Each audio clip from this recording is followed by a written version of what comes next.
열왕기상 3장 4절로 14절까지입니다. 보시고 읽긴 제가 읽어드리겠습니다. 자, 이에 왕이 제사하러 기브온으로 가니 거기는 산당이 큼이라. 솔로몬이 그 제단에 1000번제를 드렸더니 기브온에서 밤에 여호와께서 솔로몬의 꿈에 나타나시니라. 하나님이 이르시되 내가 내게 무엇을 줄꼬 너는 구하라. 솔로몬이 이르되 주의 종 내 아버지 다윗이 성실과 공의와 정직한 마음으로 주와 함께 주 앞에서 행함으로 주께서 그에게 큰 은혜를 베푸셨고 주께서 또 그를 위하여 이 큰 은혜를 항상 주사 오늘과 같이 그의 자리에 앉을 아들을 그에게 주셨나이다. 나의 하나님 여호와여 주께서 종으로 종의 아버지 다윗을 대신하여 왕이 되게 하셨사오나 종은 작은 아이라 출입할 줄을 알지 못하고 주께서 택하신 백성 가운데 있나이다. 그들은 큰 백성이라 수요가 많아서 셀 수도 없고 기록할 수도 없사오니 누가 주의 이 많은 백성을 재판할 수가 있사오리까. 듣는 마음을 종에게 주사 주의 백성을 재판하여 선악을 분별하게 없어서 솔로몬이 이것을 구하매 그의 말씀이 주의 마음에 든지라. 이에 하나님이 그에게 이르시되 내가 이것을 구하도다. 자기를 위하여 장수하기를 구하지 아니하며 부도 구하지 아니하며 자기의 원수의 생명을 멸하기로 구하지 아니하고 오직 송사를 듣고 분별하는 지혜를 구하였으니 내가 내 말대로 하여 내게 지혜롭고 총명한 마음을 주노니 내 앞에서도 너와 같은 자가 없거니와 내 뒤에도 너와 같은 자가 일어남이 없으리라. 내가 구하지 아니한 부귀와 영광도 내게 주노니 내 평생의 왕들 중에 너와 같은 자가 없을 것이라. 내가 만일 내 아버지 다윗이 행함 같이 내 길로 행하며 내 법도와 명령을 지키면 내가 또 내 날을 길게 하리라. 긴 본문의 말씀이죠. 자, 이 열왕기상은 이스라엘의 역대 왕들의 이야기죠. 그리고 특히 이제 솔로몬의 통일 왕국 그리고 흥망성쇠에 대한 내용들을 기록한 내용이 열왕기상하라고 볼 수가 있습니다. 그래서 우리가 열왕기를 통해서 깨달아야 할 것은 우리가 하나님께서 우리에게 주신 직분의 중요성을 우리가 깨달을 수 있어야 하는 것입니다. 우리가 직분이 크면 클수록 그만큼 큰 영향력을 가지게 되죠.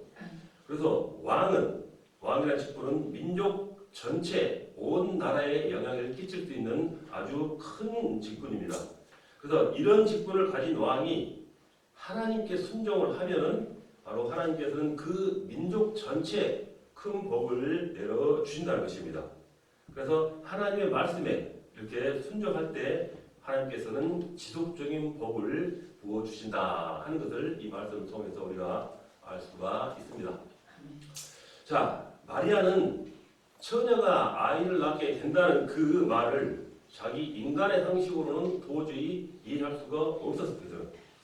자, 하나님 그 말씀에도 그 당시에 그런 우리가 처녀가 얘를 갖는다는 것은 도저히 상상할 수 없고 용납할 수 없는 그런 어려운 상황에 도래한다는 것입니다.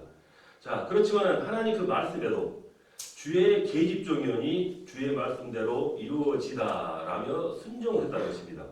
그래서 이러한 신앙으로 보면은 이 인류사에 아니 온 지구상에 큰 역사상에 큰 지대한 어떤 그런 쓰임을 받은 마리아인 줄로 우리가 알고 있습니다. 자, 나라도 마찬가지고 우리 가정도 마찬가지죠. 자, 가정이나 제가 속한 어떤 그 리더가 어떤 신앙생활을 하느냐에 따라서 그 전체에 따라 큰 영향력을 미칠 수 있다는 것입니다.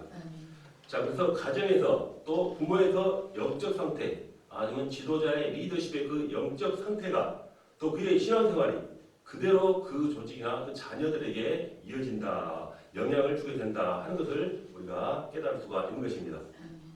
자, 우리 성도들은 우리 모두가 영적 리더입니다.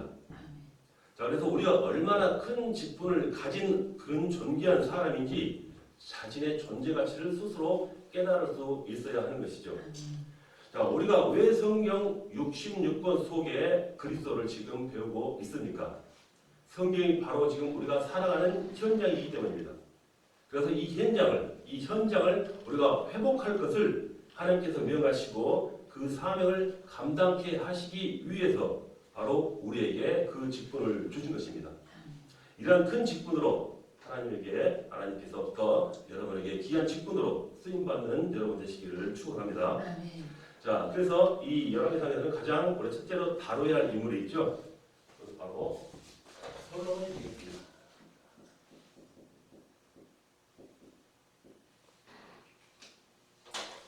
자, 본문 말씀에도 그에 대한 어떤 그 모습이 자세하게 나와 있었죠.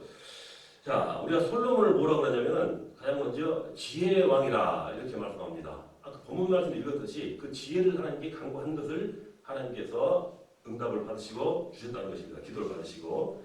자, 그래서 솔로몬은 초기에는 하나님의 말씀에 순종하고 그리고 또 일천번제를 통해서 하나님의 지혜를 구했습니다. 하지만 후기에 이르러서는 예배를 가볍게 여기고 이제 우상 숭배를 허락하는 등 교만에 빠짐으로써 마침내 멸망을 하고 많은 그러한 상황에 이르게 되죠. 자, 솔로몬 왕은 이렇게 지혜의 왕이었지만 인간이었기 때문에 그는 완전할 수가 없었다는 것입니다. 자, 그에 비추어 그에 반해 우리가 예수 그리스도 우리 주님을 바라볼 때는 바로 완전한 지혜자라는 것입니다. 솔로몬도 지혜자였지만 우리 주님과는 절대로 비교할 수 없는 완전한 지혜는 못 됐었습니다. 그렇지만 우리 주님은 완전한 지혜의 주님으로도 우리에게 다가와서 은혜를 내려주신다는 것입니다. 자, 누가복음 2장 47절에 보면은 듣는 자가 다 그 지혜와 대답을 놀랍게 여기다라. 자, 주님의 지혜에 관해서 말씀하고 있죠. 또 골로새서 2장 3절에 보면은 그 안에는 지혜와 지식의 모든 보화가 감추어져 있느니라 이렇게 말씀합니다. 자, 성령은 지혜의 영이기 때문에 하나님의 말씀에 근거를 해서 신앙생활을 하는 사람들은 지혜롭습니다. 성경 말씀대로 신앙생활을 하면은 그 주신 지혜를 얻고 또 이 지혜로운 사람은 하나님의 복을 누릴 수가 있는 것입니다. 자, 그래서 이 지혜로운 성도는 바로 하나님의 말씀을 자기의 것으로 적용하는 사람입니다. 자, 그래서 솔로몬의 성공과 실패를 통해 가지고 그 교훈을 얻어서 자신의 삶에 하나님의 말씀을 적용해야 한다는 것이죠. 말씀에 적용하고 또 말씀에 적용해서 또 훈련을 받고 또 말씀에 적용해서 우리가 은혜를 받고 또 그렇지 못하면은 우리가 신앙을 어떤 뭐랄까 올바른 우리가 터전으로서 이루지 못한다는 것이죠. 자, 이러한 신앙은 사실적인 열매와 증거가 없는 신앙입니다. 그래서 결국 이런 신앙은 영적으로 퇴출당하죠. 지혜의 왕 솔로몬이었지만 그도 인간인지라 나중에는 범죄함으로써 결국 그 신앙은 도태되었던 모습을 우리가 바라볼 수 있는 것입니다. 자, 그래서 우리는 항상 이 모두의 삶에 하나님의 말씀을 반드시 적용해서 처음부터 끝까지 변함이 없어야 한다라는 말씀을 드리고 싶습니다. 자, 지혜왕 솔로몬 다음에 솔로몬은 또한 영광의 왕이라고 그러죠. 이 모든 것 다 하나님께서 주신 것이죠. 지혜도 주셨고 영광도 주셨습니다. 하지만 말씀드린 대로 곧 교만에 빠졌기에 그의 한계를 드러내고 말았습니다. 그리고 이와 같은 어떤 그 한계 때문에 그의 마지막에 어떤 결국 나라도 분리가 되고 좋지 않은 길로 갔던 것을 우리가 성경을 통해서 잘 알고 있습니다. 자, 예수님은 자신을 가리켜 그처럼 지혜롭고 영광스러웠던 솔로몬보다 더 크니라고 말씀했습니다. 자, 마태복음 12장 42절 보면은 심판 때에 남방 여왕이 일어나 이 세대 사람을 정죄하리니 이는 그가 솔로몬의 지혜로운 말을 들으려고 땅끝에서 왔음이거니와 솔로몬보다 더 큰 이가 여기 있느니라. 지금 주님과 솔로몬을 즉 그 신앙에 대해서 두 가지를 비교해서 말씀하고 있는 부분인 것입니다. 자, 이 외에도 예수님의 영광은 변화된 사건을 통해서 우리가 예수님만이 영광을 받아야 한다 하는 그 사실을 알 수가 있습니다. 그 말씀을 제가 한번 읽어드릴게요. 마태복음 17장 1절로 8절 말씀이죠. 자, 엿새 후에 예수께서 베드로와 야고보와 그 형제 요한을 데리시고 따로 높은 산에 올라가셨더니 그들 앞에서 변형되사 그 얼굴이 해같이 빛나며 옷이 빛과 같이 희어졌더라. 그때 모세와 엘리야가 예수와 더불어 말하는 것이 그들에게 보이거늘 베드로가 예수께 여쭈어 이르되 주여 우리가 여기 있는 것이 좋사오니 만일 주께서 원하시면 내가 여기서 초막 셋을 칠때 하나는 주님을 위하여 하나는 모세를 위하여 하나는 엘리야를 위하여 하리이다. 말할 때에 헐련 빛난 구름이 그들을 덮으며 구름 속에서 소리가 나서 이르시되 이는 내 사랑하는 아들이요 내 기뻐하는 자니 너희는 그의 말을 들으라 하시는지라. 제자들이 듣고 엎드려 심히 두려워하니 예수께서 나와 그들에게 손을 대시며 이르시되 일어나라 두려워하지 말라 하시니 제자들이 눈을 들고 보매 오직 예수에는 아무도 보이지 않더라. 이렇게 말씀합니다. 자, 이 말씀처럼 이 변화산의 사건은 예수님의 영광을 아주 증거하고 있는 말이라는 것입니다.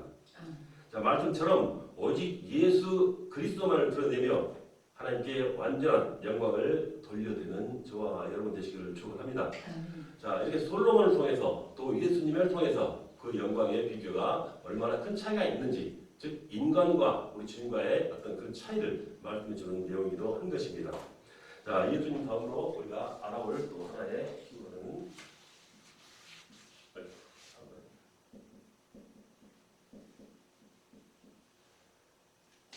요단강에서 이 부분의 말씀에서도 우리가 한번 연구하고 살펴볼 필요가 있습니다. 이 말씀 중에 나온 내용이죠. 자, 열왕기하 5장 1절로 14절 보면은 여러분이 잘 아시는 이 나아만 장군이 요단강에서 고침을 받는 사건이 나옵니다. 자, 엘리사는 나아만 장군에게 요단강에서 7번 씻으라고 말했지만 나아만은 그것을 불쾌히 여기고 받아들이기를 거부했습니다. 하지만 종들의 권면을 받아서 몸을 씻자 병이 나와 모두 어린아이 피부처럼 변하는 그런 일이 생겼다는 것입니다. 자, 이처럼 믿음이 적거나 약한 사람, 더 나아가 불신자는 이렇게 나아만처럼 자신의 노력과 고행 등 무엇인가 자기가 희생해야 응답을 받게 된다고 착각을 합니다. 이런 착각 때문에 종교 생활을 하는 사람들은 즉 아직도 율법에 빠져 있다라고 말씀을 할 수가 있습니다. 하지만 복음은 우리가 이처럼 어렵게 생각할 필요가 없습니다. 오직 말씀에 순종하면 될 뿐입니다. 하나님의 시간표에 우리가 온전히 따르면 된다는 것이죠. 자, 계획은 인간이 세울지라도 그 진행과 완성은 분명히 하나님께서 하신다라고 말씀하는 것입니다. 자, 갈라디아서 2장 20절에 보면은 내가 그리스도와 함께 십자가에 못 박혔나니 그런즉 이제는 내가 사는 것이 아니요 오직 내 안에 그리스도께서 사시는 것이라. 이제 내가 육체 가운데 사는 것은 나를 사랑하사 나를 위하여 자기 자신을 버리신 하나님의 아들을 믿는 믿음 안에서 사는 것이라. 이렇게 말합니다. 그 믿음으로서 모든 것을 해결할 수 있다는 것입니다. 자, 내가 사는 것이 아니라 내 안에 계시는 그리스도께서 사신다라는 말씀이죠. 자, 이 말씀대로 우리가 믿고 따르면 삶이 힘들고 괴로운 일은 없습니다. 자, 말씀드린 대로 저번에 말씀드린 대로 창세기 3장 그 현장에 살고 있는 즉 죄악의 장이죠. 그 죄악에 살고 있는 불신자는 영적인 나병 환자라고 볼 수가 있습니다. 자, 나아만은 겉으로는 큰 권세를 가지고 있는 장군이지만 안으로는 나병으로 고통을 받았다는 것입니다. 그러므로 우리는 겉으로 외면적으로 드러난 부분뿐만이 아니라 우리는 항상 내면까지도 바라볼 수 있어야 한다 하는 것이죠. 영적인 눈이 열려야 우리가 비로소 내면의 모습을 볼 수 있다라는 말씀과 마찬가지입니다. 자, 그래서 영안이 열리면 현장이 보이고 우리는 담대한 삶을 살아나갈 수가 있는 것입니다. 이를 통해서 성령님이 임하시는 역사를 보게 되는 것입니다.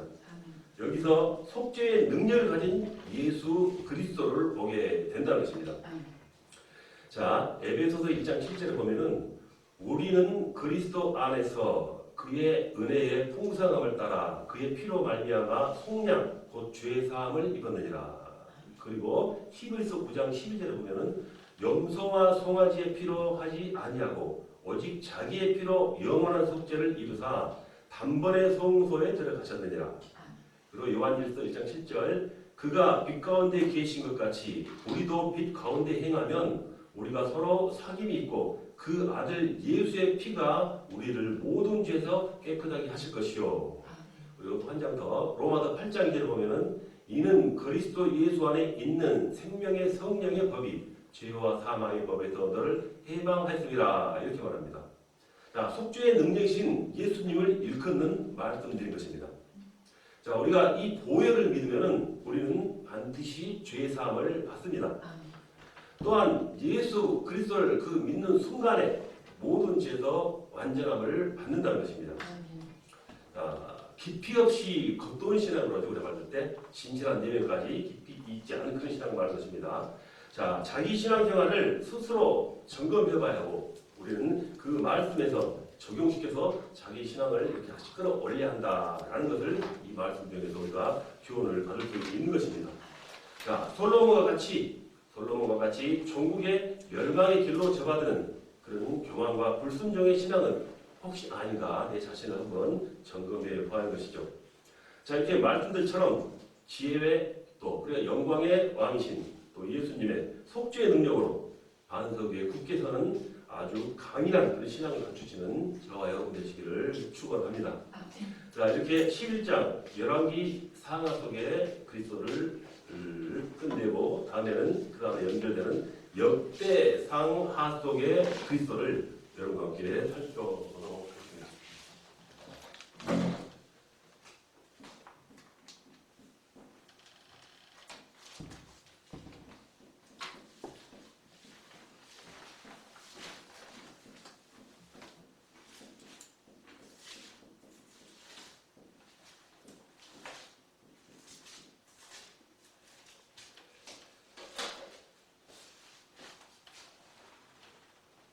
자, 역대하 3장 1절로 2절로 봐볼까요? 같이 봐봅시다.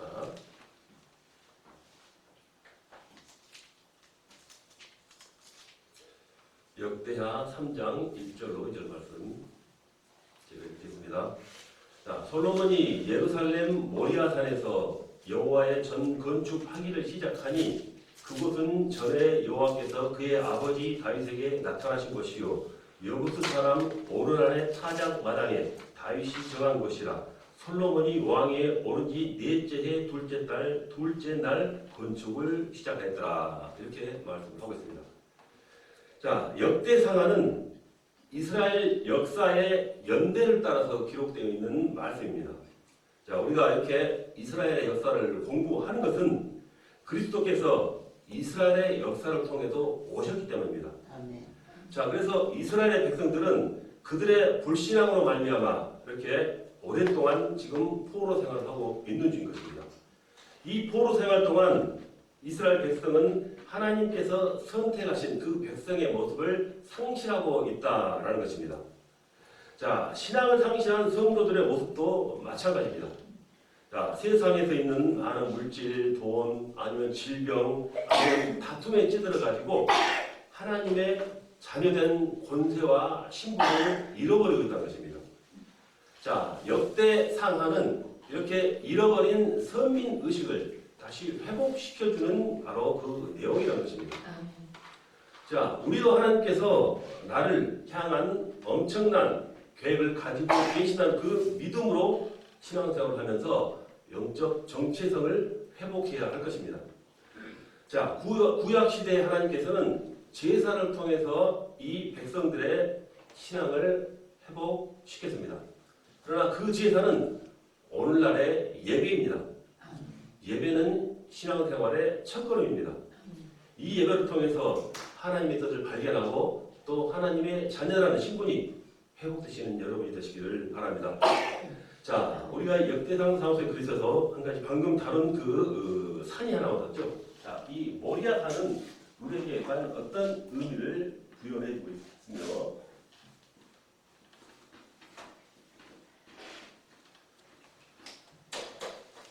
이 모리아산과 관계된 성경 속에서 관계됐던 인물들은 어떻게 해왔으며 또 우리 주님과는 어떻게 비교가 되는가 하는 부분을 한번 살펴볼 수 있는 부분이 되겠습니다. 자, 모리아 산은 순종의 산입니다. 그렇죠? 창세기 22장 1절로 19절을 보는 이 모리아 산은 아브라함이 하나님 앞에 제사를 드렸던 그 산이라는 것입니다. 그래서 아브라함은 아들 이삭을 제물로 바치라는 하나님의 그 명령에 즉각 순종을 했습니다.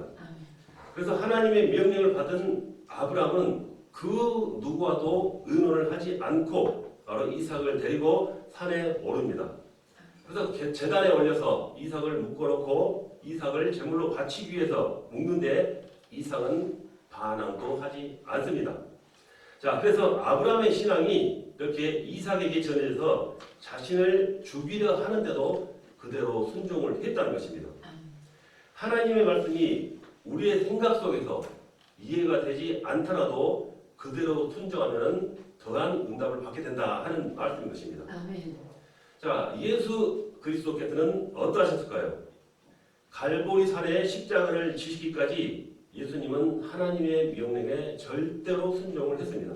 아멘. 순종이 제사보다 낫다고 하죠. 아멘. 자, 그래서 말씀에 순종하지 않는 사람들은 반대로 기도의 응답을 받을 수가 없다는 것입니다. 아멘. 말씀에 순종하면 즉 복이 된다라는 말씀이죠. 자, 그것을 히브리서에서도 증언을 하고 있습니다. 히브리서 5장 8절로 9절 보면은 그가 아들이시면서도 받으신 고난으로 순종함을 배워서 온전하게 되셨은즉 자기에게 순종하는 모든 자에게 영원한 구원의 근원이 되시고 이렇게 말씀합니다. 아멘. 자, 고난을 순종함으로 배워서 온전하게 되셨은즉 자기에게 순종하는 즉 주님의 말씀을 따르는 자들은 이렇게 영원한 구원의 근원이 되신다는 말씀인 것입니다. 아멘. 자, 우리가 잘 아는 대로 다윗이 인구조사를 하죠. 그 인구조사는 교만으로 인한 하나님 앞에 범죄했다 이렇게 우리가 말씀을 합니다. 그래서 하나님께서는 언역을 내리심으로 7만 명에 가까운 사람들을 죽게 만드셨죠. 자, 이 다윗의 교만으로 이스라엘 백성들이 죽었다라는 것입니다. 이때 다윗이 회개를 하며 하나님께 다시 은혜를 구했습니다. 그래서 이 다윗의 기도를 들으신 하나님께서는 오르날의 타작 마당에서 이제 제사를 드리라고 말씀하고 있습니다. 이 오르날의 타작 마당은 지금 아브라함이 이삭을 제물로 바치기로 했던 그 산이기도 하고 즉 모리아 산이라는 얘기죠. 후에 솔로몬이 성전을 지은 곳도 바로 이곳이라 하는 말씀인 것입니다. 자, 그래서 다윗이 오르날에게 가서 타작 마당에서 하나님께 제사를 드리겠다 이렇게 말을 하죠. 그러자 오르날은 그냥 드리겠다 이렇게 말을 합니다. 그러나 다윗은 오르날에게 도움을 주어서 땅값을 지불하게 했습니다. 자, 하나님께 헌신하기로 작정하고 그에게 합당한 제사를 드리고 한 다윗의 모습인 것입니다. 자, 그 자리가 바로 지금 아브라함이 제사를 드렸던 모리아산이라 이렇게 말하고 있습니다.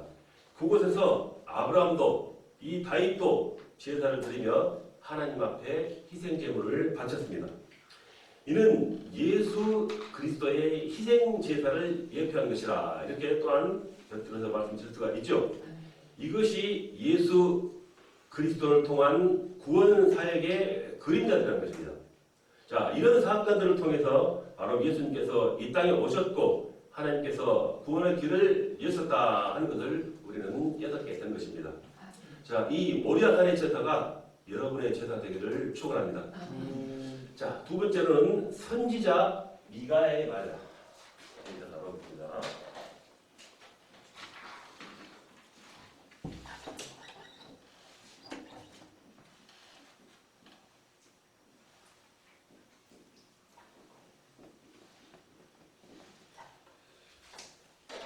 자, 선지자 미가의 말. 자, 어떤 말을 했을까요?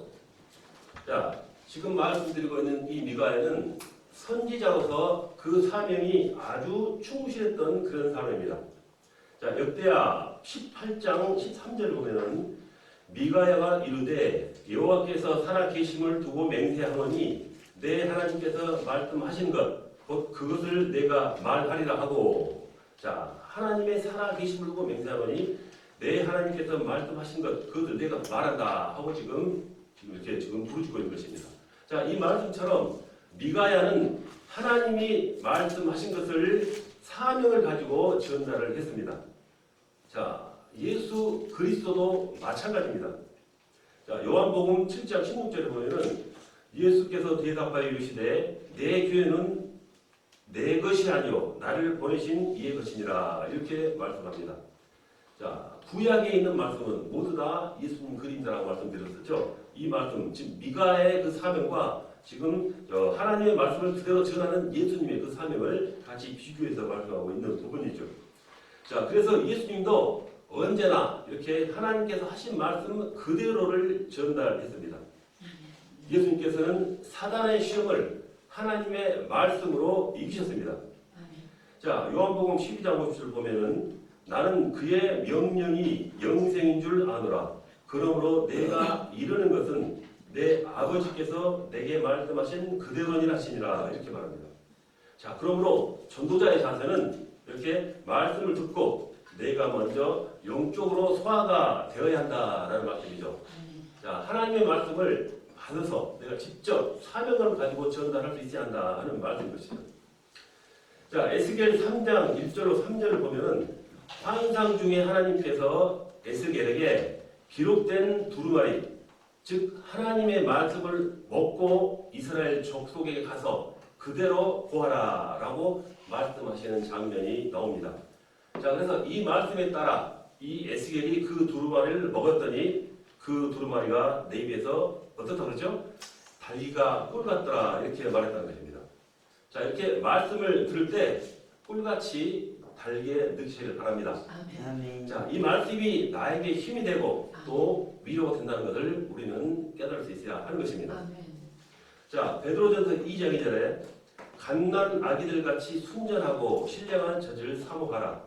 이는 그로 말미암아 너희로 구원에 이르도록 자라게 하려 함이라. 이렇게 말합니다. 즉 신령한 젖, 즉 말씀을 말하고 있는 것이죠.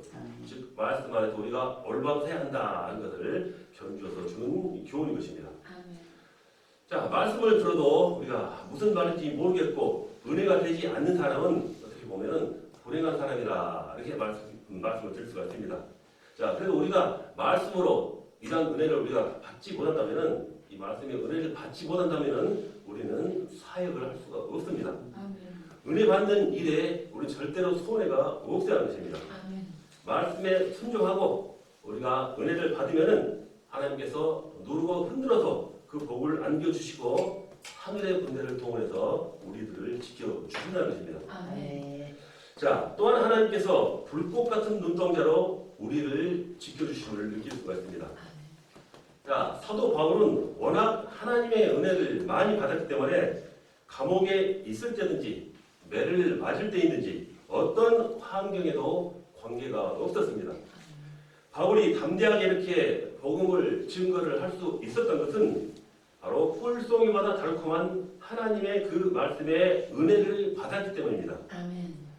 사람들은 세상적인 환경이 어려우면은 기가 죽는 경우가 많이 있습니다.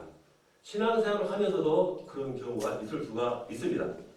하지만 교회를 다니고 또 우리가 또 복음을 받으면은 이 세상 모든 것을 다 가질 수 있는 그런 당당한 어떤 힘이 생긴다는 것입니다.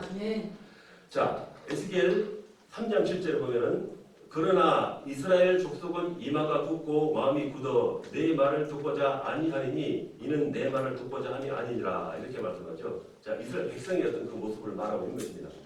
자, 이렇게 이스라엘 백성들의 영적 상태는 매우 심각했습니다.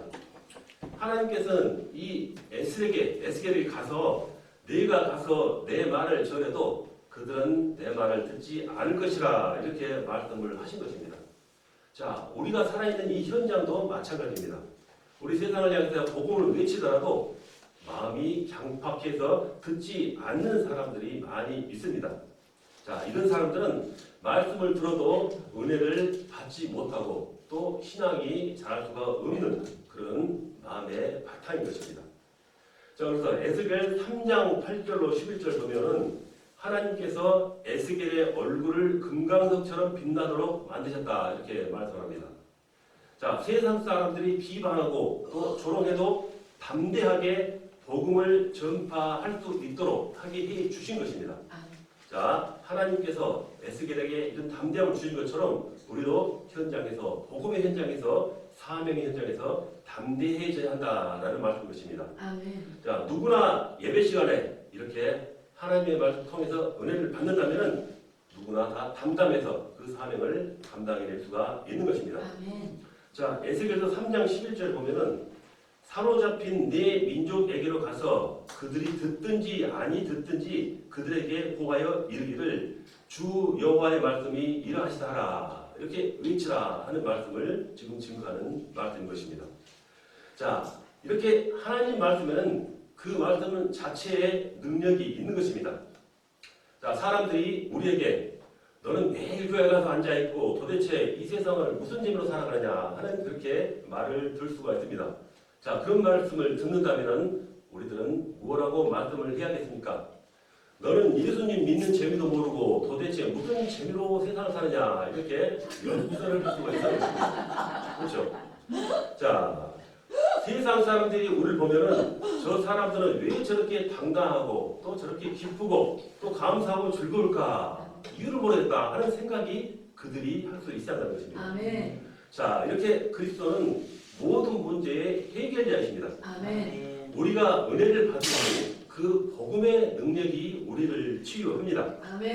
말씀에 따른 순종이 모든 문제를 치유한다는 사실을 깨달으시는 저와 여러분 되시기를 축원합니다. 아멘. 자, 이렇게 제12장 역대 상하 속의 그리스도를 마치도록 하겠습니다.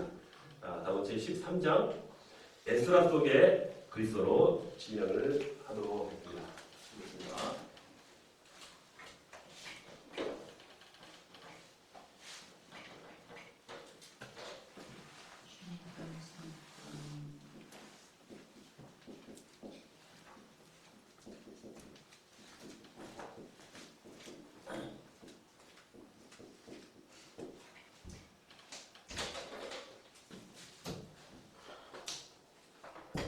자, 성경 말씀 에스라 1장 1절로 4절 말씀 같이 보겠습니다. 에스라 1장. 자, 제가 읽겠습니다. 바사 왕 고레스 원년에 여호와께서 예레미야의 입을 통하여 하신 말씀을 이루게 하시려고 바사 왕 고레스의 마음을 감동시키매 그가 온 나라에 공포도 하고 조소도 내어 이르되 바사 왕 고레스는 말하노니 하늘의 하나님 여호와께서 세상 모든 나라를 내게 주셨고 나에게 명령하사 유다 예루살렘의 성전을 건축하라 하셨나니 이스라엘의 하나님은 참 신이시라.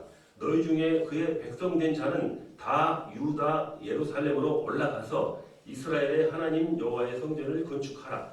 그는 예루살렘에 계신 하나님이시라.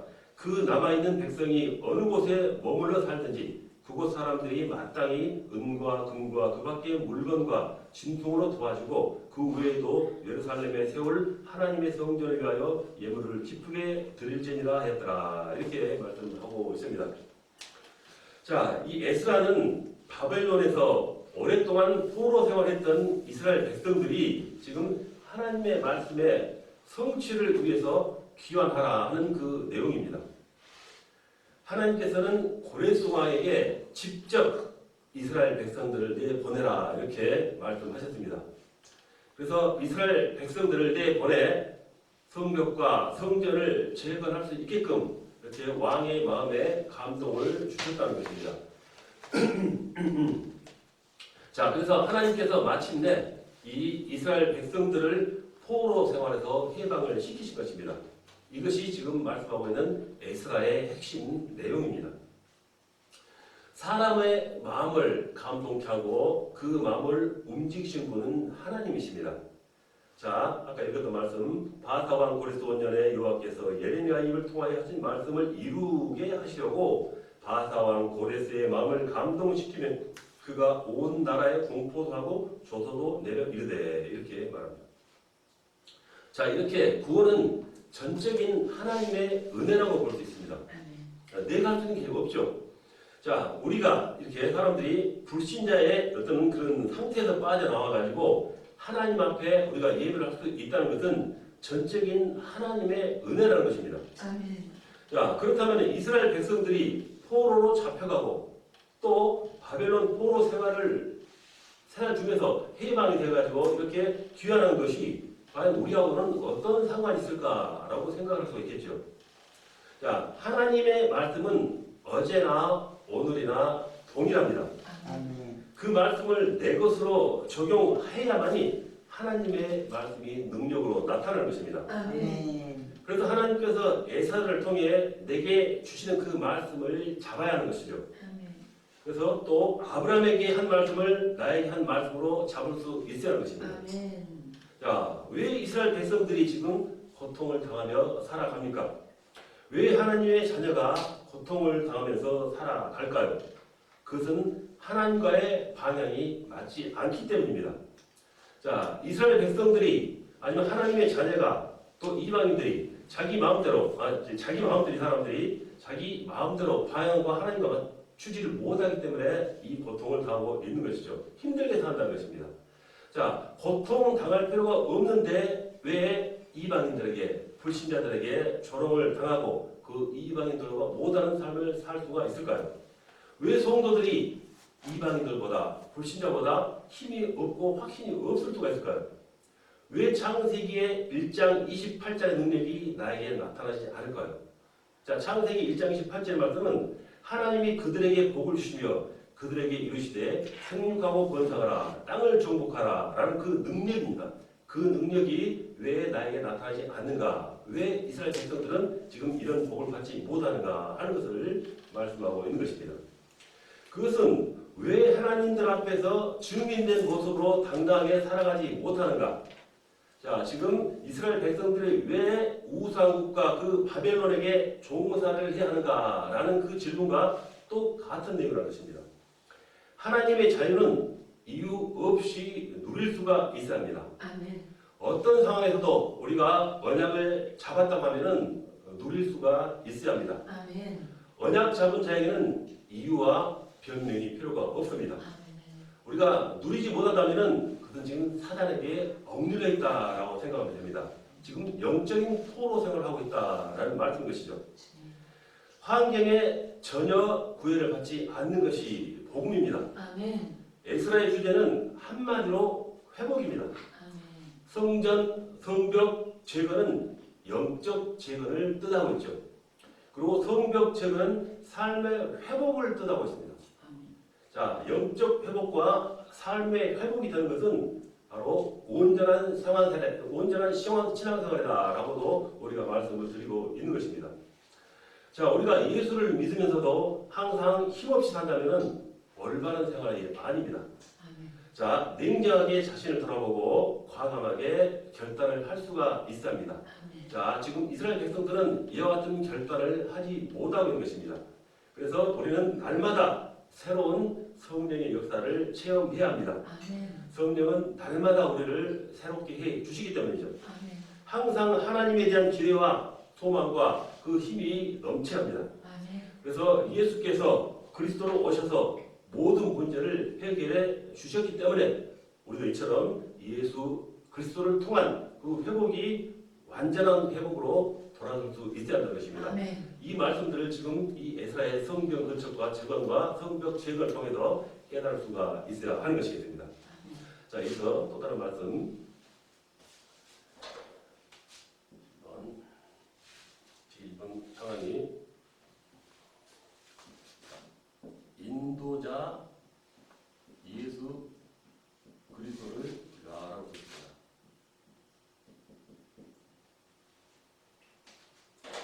인도자 되시는 예수 그리스도라는 것입니다. 아멘.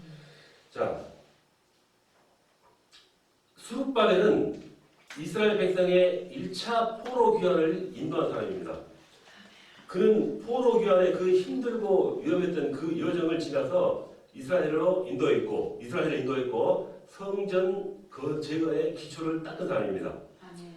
자, 성전 재건이 하나님께 대한 예배의 회복이 됐다 이렇게 말씀드렸었죠.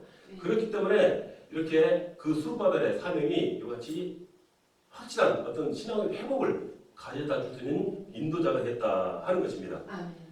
자, 이 당시에는 어떻게 보면 성령 시대가 아니었기 때문에 하나님의 신은 성전에만 계셨다 이렇게 말씀을 할 수가 있습니다. 그러니까 그 당시에는 성전이 없으면 예배가 안 되는 것입니다. 자, 이런 상황에서 지금 외부가 성전 재건축으로 인해서 성전 건축으로 말미암아 예배가 회복되었다는 것은 보통 사건이 아니라는 것입니다. 그 당시에 영적 회복, 신앙 회복은 이스라엘 백성들에게 있어서 가장 중요한 문제 중에 하나였다 이렇게 생각을 해야 하기 때문이죠. 자, 그래서 우리가 이렇게 교회에서 예배를 하고 말씀을 듣는 것이 정말 얼마나 행복한 일인지 모릅니다. 아멘. 예배가 모든 것입니다.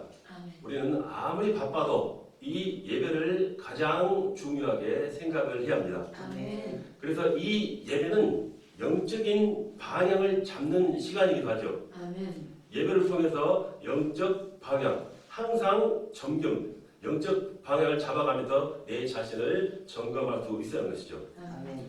그래서 이 예배를 드릴 때 하나님께서는 독수리 날개친 것 같은 그 셈을 우리에게 부어주실 것입니다. 아멘. 자, 이런 성도는 뭔가 달라야 합니다. 그래서 확신이 넘치고 환경에 절대로 기가 죽지 않아야 합니다. 아멘. 그래서 그 새 힘을 받으면 다른 사람에게 이 영적인 영향력을 입힐 수가 있어야 하는 것이죠. 아멘. 내 주위와 환경에 큰 영향을 미칠 수가 있어야 하는 것입니다. 아멘. 죄의 종, 마귀의 자식, 우상과 세상 풍습을 쫓던 사람들은 어떻게 보면 포로와 마찬가지 그런 상황인 것입니다. 교회를 다니면서도 복음을 모르고 종교 생활을 하며 복음보다도 종교 생활을 한다면은 아직도 율법에서 복음으로 옮겨지지 못하는 상황인 것입니다. 자, 영적으로 보면은 어떻게 보면 우리가 과거에는 그랬던 그 모습들이 이제 이스라엘 모습과 같지 않은 그런 모습이었는가 생각을 해봐야 한다는 것이죠. 그렇지만 지금은 그 율법에서 벗어나 복음으로 건너와서 올바른 신앙으로 복음의 말씀을 증거해야 하는 사명을 감당할 수 있어야 하는 것입니다. 아멘. 자, 그래서 예수 그리스도는 그 포로의 삶에서 해방을 주시는 유일한 통로입니다. 아멘. 기독교는 종교가 아닌 진리입니다. 아멘. 아멘. 진리는 하나뿐입니다. 아멘. 오직 한 길, 복음과 진리가 있기에 내 생을 걸 수가 있는 것입니다. 아멘. 은혜를 선물로 주신 것만 보아도 우리는 알 수가 있습니다. 아멘. 우리가 구원받는 것은 나의 고행도, 나의 능력도, 나의 가진 것도 아닌 전적으로 하나님이 주신 은혜로 인한 것입니다. 아멘. 에베소서 2장 8절 9절 보면은 너희는 그 은혜에 의하여 믿음으로 말미암아 구원을 받았으니 이것은 너희에게서 난 것이 아니요 하나님의 선물이라 아멘. 행위에서 난 것이 아니니 이는 누구든지 자랑하지 못하게 함이라 이렇게 말씀을 하고 있습니다. 아멘. 자, 그래서 우리가 종교와 율법에서 빠져나오는 것은 바로 하나님의 은혜입니다. 아멘. 성령이 아니고서는 우리가 절대로 예수를 그리스도라고 고백할 수가 없습니다. 아멘. 이 고백이 안 나오면은 뭘 해도 힘이 듭니다.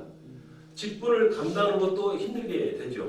그러나 이러한 고백이 나온다면은 힘들 것이 전혀 없는 우리의 사명을 감당해 나갈 수가 있는 것입니다. 아멘. 자, 이 말씀에 의뢰받는 여러분 되시기를 바랍니다. 아멘. 자, 첫째 시간이 끝나고 두 번째는 말씀이신 예수 그리스도로 시작을 하도록 하겠습니다. 잠시 휴식 시간 갖도록 하겠습니다.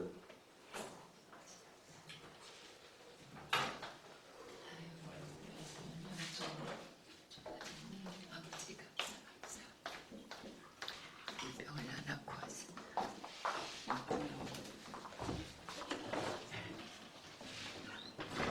간식. 그게 아니고 목사님 주무시는 줄 알고 켜놨다고 전기장판 끄라는 거예요. 선생님, 예수님 잘 배운 사람